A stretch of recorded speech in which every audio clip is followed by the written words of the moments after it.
Hello guys, आज हम इस वीडियो में कवर करने वाले हैं इंटेलेक्चुअल प्रॉपर्टी लॉ।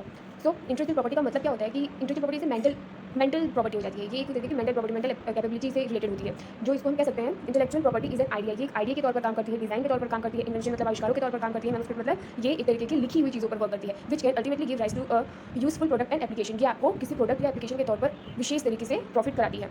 फिर बात आती है इंटेलेक्चुअल प्रॉपर्टी लॉ की। इंटेलेक्चुअल प्रॉपर्टी लॉ में हम क्या देखते हैं, मीनिंग ऑफ आईपी। आईपी मतलब हो गया आपका intellectual property. This is an intellectual work which is proceed by the intellect of human brain. ये एक ह्यूमन ब्रेन से चलने वाली प्रॉपर्टी है, जो राइट है, जो आप जिसका आप वर्क करते हैं। कैसे हम समझेंगे एग्जांपल से, लिटरेरी वर्क मतलब साहित्य के क्षेत्र में हम इसे करते हैं, म्यूजिकल वर्क संगीत के क्षेत्र में, इन्वेंशन आविष्कारों के तौर पर हम इसको यूज करते हैं। फिर concept of IP. IP is an tangible property, intangible property. Intangible property का मतलब क्या हो गया, इसे हम छू नहीं सकते हैं। इनटेंजिबल मतलब हो गया हम इस प्रॉपर्टी को हमारा तो कह सकते हैं, लेकिन हम इसे छू नहीं सकते हैं। It can be describe as property. हम इसे प्रॉपर्टी के तौर पर कह तो सकते हैं बिकॉज क्योंकि it is capable of sale, purchase, mortgages etcetera. क्योंकि हम इसका सेल करने के लिए एलिजिबल होते हैं, परचेज कर सकते हैं, मॉर्गेज मतलब गिरवी रख सकते हैं इसे, और भी तरीकों से इसका यूज होता है। The person who create an intellectual piece of work, इसमें ध्यान रखने वाली चीज़ें, intellectual piece of work, the person who create an intellectual piece of work own it like any other tangible property like land or movable goods। हम इसे छूने के तौर पर कैसे इस्तेमाल कर सकते हैं, लैंड रिफॉर्म्स पर, मूवेबल गुड्स जो होते हैं, इन सबके थ्रू हम इसको अपना बोल सकते हैं। The owner of IP has exclusive right over his intangible property. जो इसका आईपी का मतलब इंटेलेक्चुअल प्रॉपर्टी का जो ओनर होता है, उसका एक विशेष तरीके से इस पर राइट होता है अपनी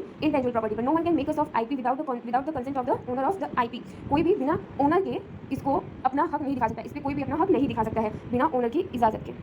फिर आगे है basic concept of IP. The exclusive right which a person enjoy with respect to his IP are his intellectual property law. एक इंसान जो अपनी इंटेलेक्चुअल प्रॉपर्टी पर एक विशेष तरीके के अधिकार से एंजॉय करता है, उसे हम इंटेलेक्चुअल प्रॉपर्टी राइट कहते हैं, और जो इस इंटेलेक्चुअल प्रॉपर्टी राइट्स को प्रोटेक्ट करती है उसे हम कहते हैं आईपीएल, इंटेलेक्चुअल प्रॉपर्टी लॉ। इसके अंदर ही इंटेलेक्चुअल प्रॉपर्टी राइट्स को सेफ रखा जाता है। और इंटेलेक्चुअल प्रॉपर्टी लॉ में क्या आता है, कॉपीराइट्स लॉ आ जाते हैं, पेटेंट लॉ आ जाता है, और ट्रेडमार्क लॉ आ जाता है। ठीक है, फिर हम आगे बात करेंगे इंटेलेक्चुअल प्रॉपर्टी राइट्स। हमने जो भी पढ़ा उसे हम क्या कहते हैं, right of an inventor to diverse economic benefits from his intellectual property. This right is called as intellectual property right. जो हमें इकोनॉमिकली बेनिफिट्स दिलाता है उसे हम इंटेलेक्चुअल प्रॉपर्टी राइट्स कहते हैं। ठीक है,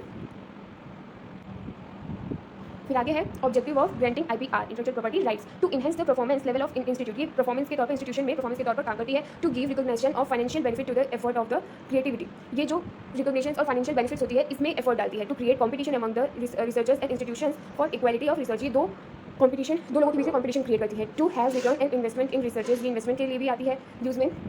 to fasten the technology transfer term licensing and other means, इसमें भी इसका यूज होता है। Society benefits in the long term because intellectual property protection encourages creation and invention which becomes available to security at the earliest when the period of protection expires and the creation and invention enter the public domain, the public can realize benefit at low cost। ठीक है, ये इसके हो गए क्या, objective of granting IPR. फिर हम आगे देखेंगे history of intellectual property right. The first law on patent was passed in Venice in 1474। ये वेनिस से सबसे पहले हुआ है इसका राइट, और 1474 में हुआ है ये फर्स्ट टाइम इसका ये एक्ट आया था। Which give monopoly right to artisans for their inventions. ये आविष्कारों के लिए और मोनोपोली राइट्स के लिए इसको फर्स्ट टाइम फोर्थ में लाया गया था। फिर अब इसको इंडिया में इसका क्या वैल्यू है ये जानेंगे हम। इंडिया में जो इसकी विशेषताएं हैं अब हम उसे देखेंगे। पेटेंट एक है, पेटेंट एक्ट कब आया था, 1970 में आया था, और इसमें जो मेन अमेंडमेंट्स हुए हैं 1999 में, 2002 में। 2002 वाला अमेंडमेंट फोर्स में कब आया, 20 मई 2003 में ये फोर्स में आया था। फिर इसकी डिजाइन जो थी, डिजाइन हमने कब डिजाइन एक्ट कब हमने पारित किया था, वो 2000 में पारित हुआ था। फिर has been enacted superseding the earlier design act 1911 में हुआ। 1911 में ये एक्ट आया और उसके बाद ये 2000 में फोर्स में आ गया था। Trademark, a new trademark act 1999 has been enacted superseding the earlier trade and merchandise mark act 1958। ये जो एक्ट है ट्रेडमार्क एक्ट 1958 में आया था और फोर्स में कब आया, 1999 में आया। और the act came in force from 15 सितंबर 2003। ये फोर्स में कब आया, 15 सितंबर 2003। ये इसमें हुए हैं, सॉरी ये इसमें अमेंडमेंट हुआ है। ये एक्ट कब पारित हुआ था और उसके बाद ये फोर्स में आया 15 सितंबर 2003 में। फिर कॉपीराइट के जो है, कॉपीराइट्स में हम ये भी एग्जाम में बहुत इंपॉर्टेंट पूछे जाते हैं। ये एक्ट आया है 1957 में आया है और इसमें कुछ इंपॉर्टेंट अमेंडमेंट्स हुए हैं, वो 1983 में, 1984 में, 1992, 1994 एंड 1999 में हुए हैं। अमेंडमेंट्स और राइट, इसमें दो चीज़ें हैं, एक अमेंडमेंट है और एक इसके रूल्स है। कॉपीराइट रूल्स कब आया था, 1958 में आया था। ये चीज़ आप ध्यान रखिएगा। फिर layout design of integrated curricular में ये कब डिज़ाइन हुआ था, 2000 में डिज़ाइन हुआ है। कब डिज़ाइन हुआ है, 2000 में डिज़ाइन हुआ है ये। फिर हम बात करेंगे